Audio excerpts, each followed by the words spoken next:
Windsor looked different the moment he rolled in on the e-scooter, a whisper of quiet speed cutting across the quadrangle and shrinking 9 centuries into a single practical line from A to B.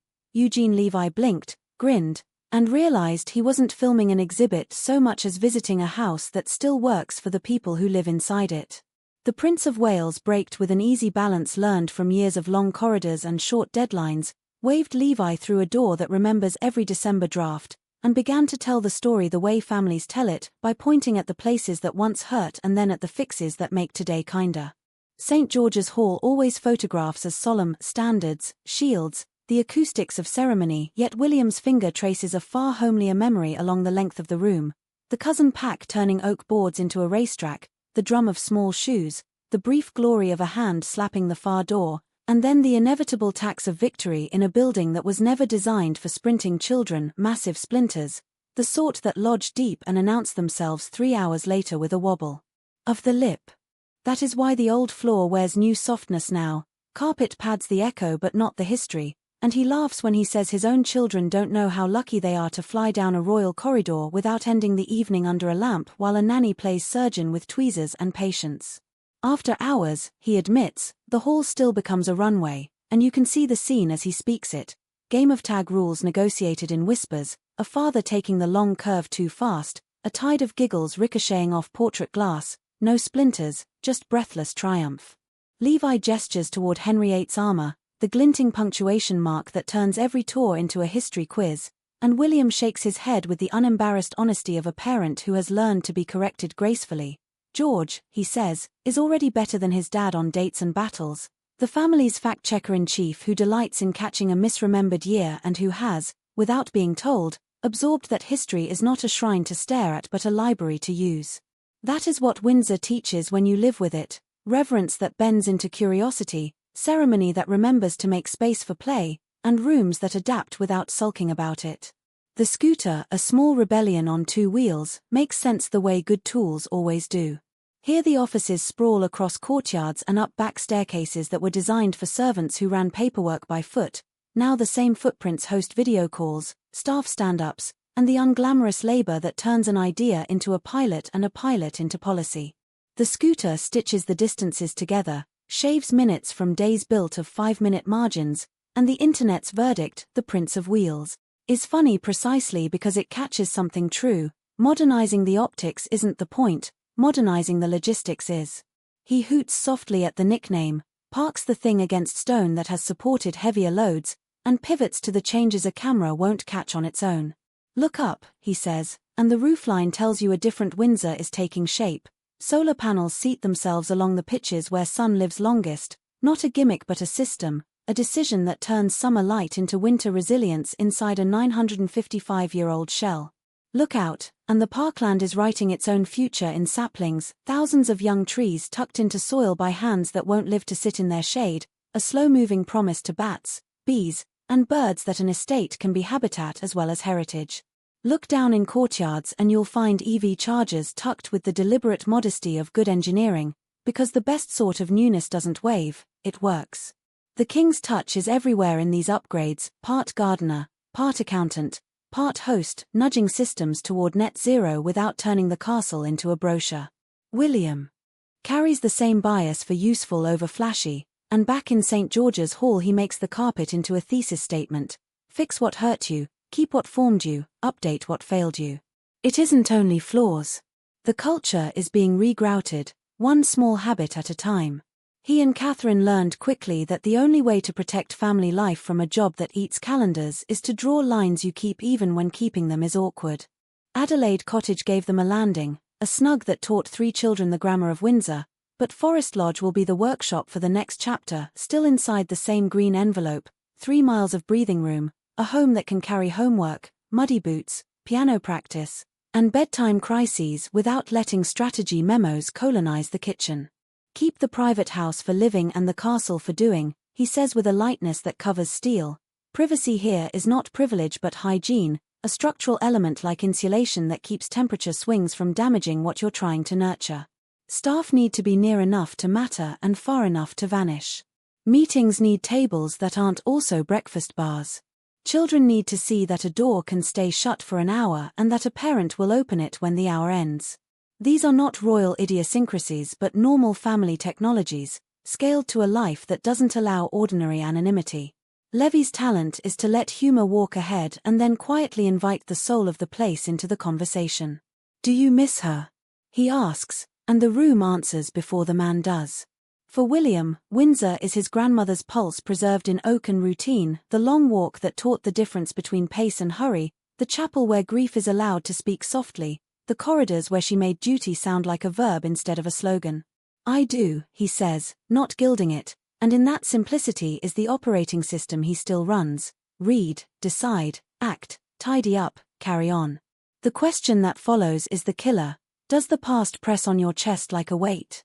No, he says, history doesn't suffocate him.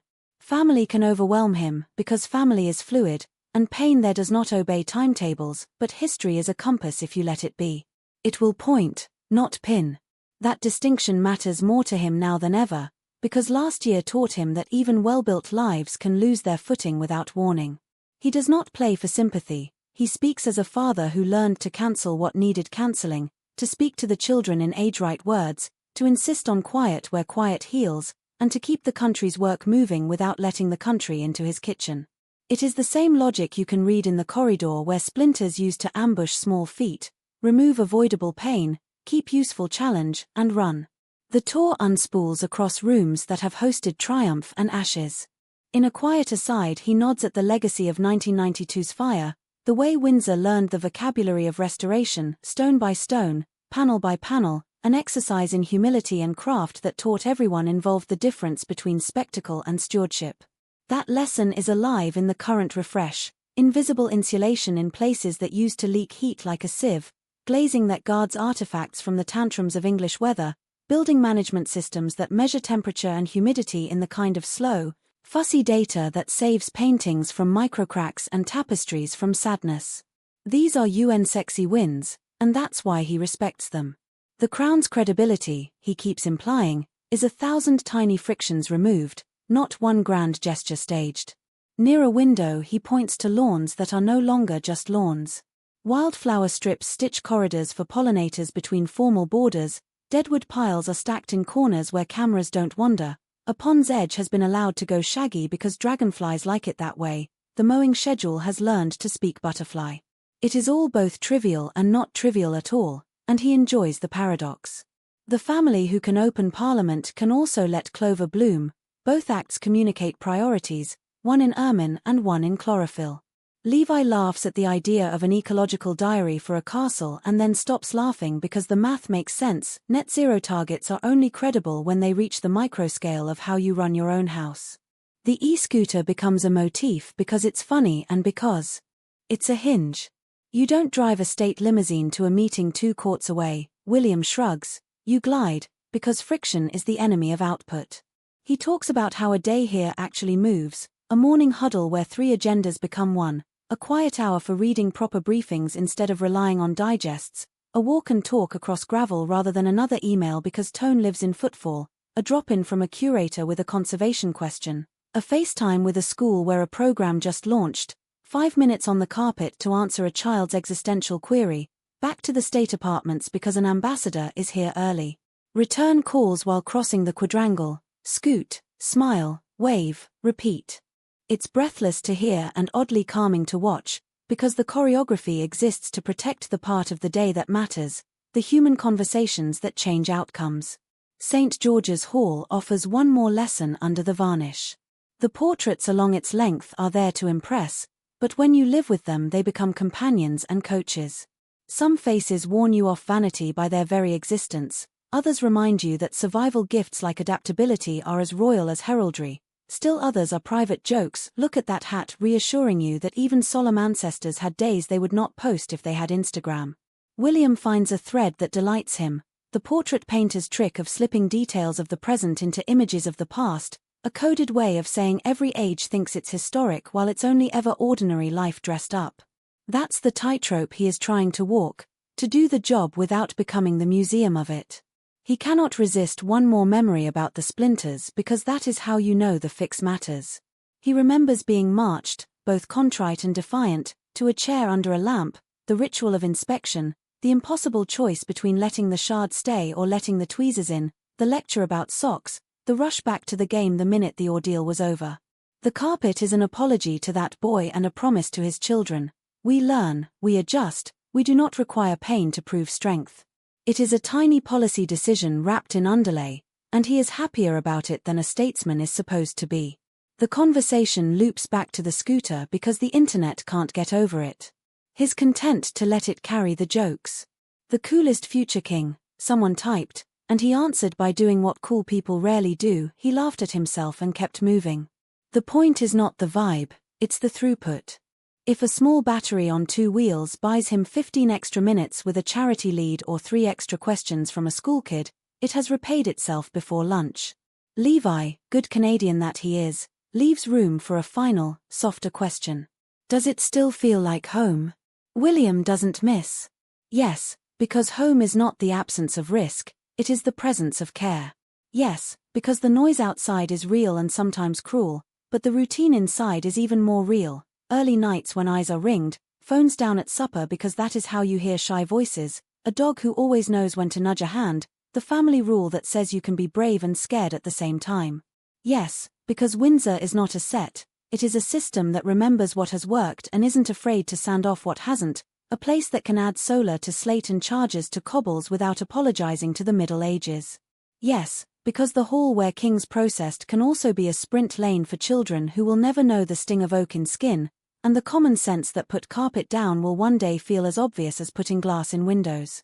Even the upcoming shift to Forest Lodge folds into that feeling. 3 miles is not exile, it is a smarter commute between 2 versions of the same life. He imagines the path he'll take back and forth, scooter to a car to a gate to a meeting to a laugh in a corridor where visitors assume no one ever laughs. He imagines the sound he wants the house to keep making after he leaves for the day, the thud of feet at play, the scratch of homework, the click of a kettle, the hush of a bedtime story, the ordinary symphony that says the balance held. That, in the end, is the only metric that matters to him more than reach, ratings, or any gallery of likes, the knowledge that a castle older than most countries found a way to be gentle to the people who live inside it now. So the tour ends the way good days do at Windsor, with motion. The scooter hums its short hymn across old stone. Saplings alter the wind 1 leaf at a time. Solar glass drinks what the sky offers. The carpet in St. George's Hall forgives another wild dash. Father counts down from 3, 3 children explode toward a finish line that doesn't splinter anymore, and a castle that survived fires, sieges, and a millennium of weather proves it can survive modernity too, not by pretending nothing changes, but by changing the right things and keeping the rest.